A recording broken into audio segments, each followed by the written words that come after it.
আজ সকালে ঘুম থেকে উঠে লিভিং রুমে গিয়ে লিটারেলি চিৎকার করে ফেলেছি। আমার দুটো ইনডোর প্ল্যান্ট কিড, যাদেরকে মাসের পর মাস জল দিয়েছি, আদর করেছি, রোদ খাইয়েছি, পাতায় হাত বুলিয়ে বলেছি তুই কত সুন্দর, তারা আজ ফুল দিয়েছে, একদম সত্যিকারের ফুল। আর প্ল্যান্ট প্যারেন্টরাই বুঝবে এই আনন্দটা কতটা। এটা শুধু ফুল নয়, এটা আমার প্ল্যান্ট কিডদের বলা আমাকে থ্যাংক ইউ।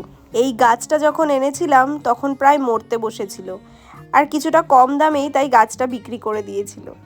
আর তখন আমি সেই কম দামে গাছটাকে কিনে এনে 1 বছর ধরে যত্ন করেছি, জল দিয়েছি, রোদ খাইয়েছি, হিউমিডিটি চেক করেছি। তখন শুধু শুকনো পাতার দিকে তাকিয়ে ভাবতাম কবে এর ফুল আসবে।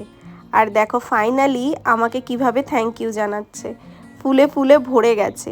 আর এটা তো 3-4টে স্পাইকও বেরিয়েছে। সবাই হয়তো ভাববে একটা ফুলের জন্য এত আনন্দ, কারণ এটা শুধু ফুল নয়, এটা হলো আমি পেরেছি তার certificate. Hello friends and family, welcome to another blog of বিলেতে বিরাজ। আজ অনেকদিন পরে শনিবারের একটা ডেইলি ব্লগ তোমাদের সাথে শেয়ার করছি। সামার পড়ার পরে প্রত্যেকটা উইকেন্ডেই মোটামুটি ঘুরতে গেছিলাম, আর এই প্রথম একটা উইকেন্ডে বাড়িতে রয়েছি, তাই ভাবলাম একটু ভালো করে ব্রেকফাস্ট বানাই। তাই সকালে বানালাম রাজের পছন্দের চিড়ের পোলাও। আজকে একটু স্পেশাল রান্নাবান্না করব বলেই ঠিক করেছি।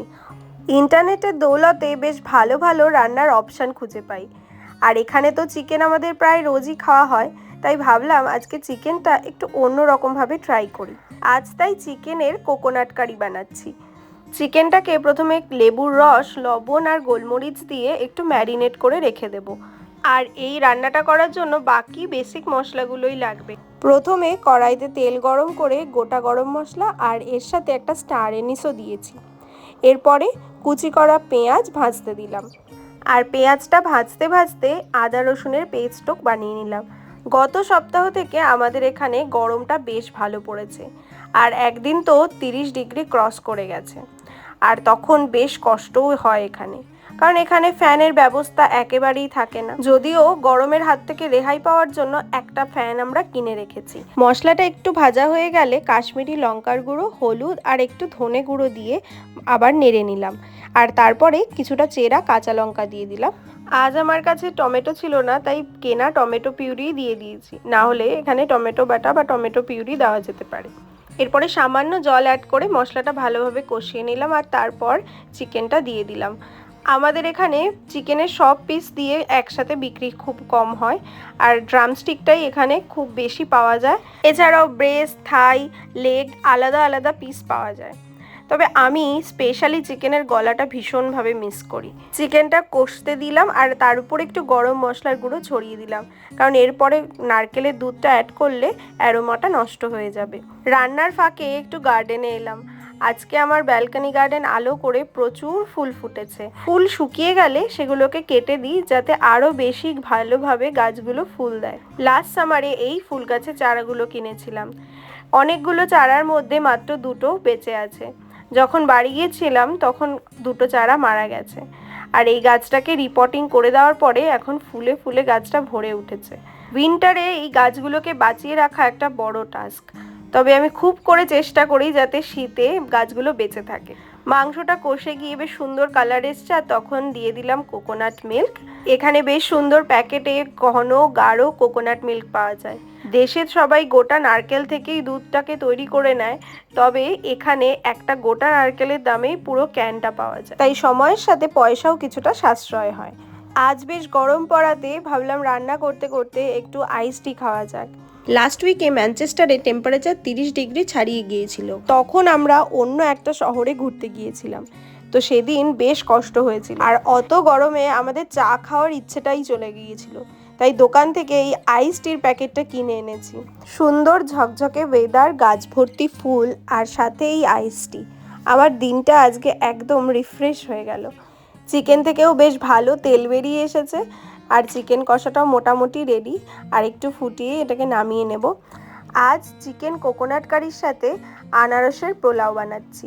একটু আনারস নিয়েছি, আর তার সাথে ওর জুসটাও নিয়েছি, আর সাথে একটু কাজু কিশমিশ ভিজিয়ে রেখেছি। একটু গরম হয়ে গেলে ঘিয়ের উপর দিয়ে দিলাম আনারসের কুচো।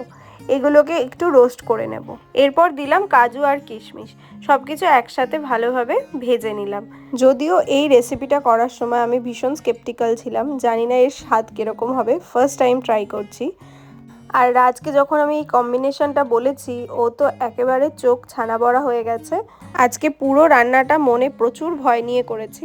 আমি পুরো রাইসটা আগে থেকে তৈরি করে নিয়েছি, আর যখন রোস্ট করা হয়ে গেছে সব কিছু, রাইসটা অ্যাড করে দিয়েছি। আর একটু শক্ত শক্ত রাইসটা নামিয়েছি, আর এর মধ্যে দিয়ে দিলাম একটু পাইনঅ্যাপেল জুস, আর সব কিছু ভালোভাবে একটু নেড়ে নিলাম। এর মধ্যে একটু নুন আর চিনির বদলে আমি আজকে একটু মধু অ্যাড করেছি, আর জাস্ট 1 চিমটে হলুদ দিয়েছি, যাতে রাইসের কালারটা পাইনঅ্যাপেলের মতো বেশ সুন্দর মিষ্টি হলুদ হয়। সব কিছু ভালোভাবে মিক্সড করে নিলেই রেডি আমার পাইনঅ্যাপেল রাইস। তো বেশ সুন্দর একটা কালার এসেছে। তো খাওয়ার সময় আমি বেশ ভয় ছিলাম যে রাজের কেমন লাগবে, কারণ এটা আমি প্রথমবার ট্রাই করলাম, আর এর টেস্টটা যে এক্স্যাক্টলি কেমন হয় আমার একদমই জানা ছিল না। খেতে বসে আমি জাস্ট রাজের রিয়াকশানের জন্য ওয়েট করছিলাম। কেমন হয়েছে? না, নিজে খেতে গিয়েও বুঝলাম যে কম্বিনেশনটা খুব একটা খারাপ হয়নি, বেশ ভালোই লাগছিল সেদিন এই রাইসটা খেতে। অনেক দিন পর আবার কিছু এক্সপেরিমেন্টাল রান্না করলাম। দুপুরবেলায় খাওয়া দাওয়া সেরে বিকেলে বেরোলাম গ্রসারি শপিংয়ে। লাস্ট স্যাটারডে চ্যাম্পিয়ন্স লিগের ফাইনাল ছিল, আর এখানে জায়ান্ট স্ক্রিনেই খেলা দেখানো হচ্ছে, আর তার জন্য এই রেস্টুরেন্টেও প্রচুর ভিড় হয়েছে। আর এইভাবেই আমার শনিবারের দিনটা বেশ সুন্দর কাটলো। তো আজকের ব্লগটা এখানেই শেষ করছি, দেখা হবে নেক্সট ব্লগে। সবাই সুস্থ থাকবেন, ভালো থাকবেন, সাবধানে থাকবেন, আর অনেক আনন্দে থাকবেন। ভিডিওটি কেমন লাগলো কমেন্টে অবশ্যই জানাবেন, আর ভালো লাগলে লাইক করবেন। Stay tuned and thanks for watching. Bye bye.